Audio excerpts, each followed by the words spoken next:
And with that, we move on. As a part of our Outlook 2023 series, my colleague Prashant caught up with S. Naren, who's the Chief Investment Officer at ICICI Pru MF, to understand how he expects the market to behave in the next year and why he believes asset allocation is the best way to go. Let's listen in.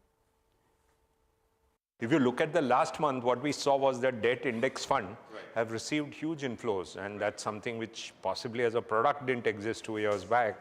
So I think clearly we are seeing a situation that people will consider debt and SIP both, and that will be the change which we will see in 2023. I think the big call will be that inflation will become much smaller as an issue in 2023.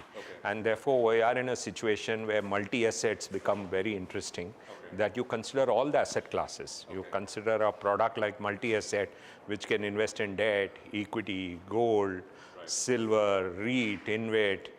You can do everything. Because I think that kind of an asset will become much, much more interesting because you're still going to have a volatile year ahead. So large caps became the area where bulk of the selling has happened this year. So large caps became the area where valuation comfort is there to a higher extent. Mid cap and small cap, the mutual fund industry ensured that there was continuous SIPs. So that area has seen virtually no selling. So those areas, the valuations are not cheap. See, you need some wave of selling for the valuations to correct. And there has been no wave of selling for years now. So, and retail was also positive. So that's not an area where we have seen any selling.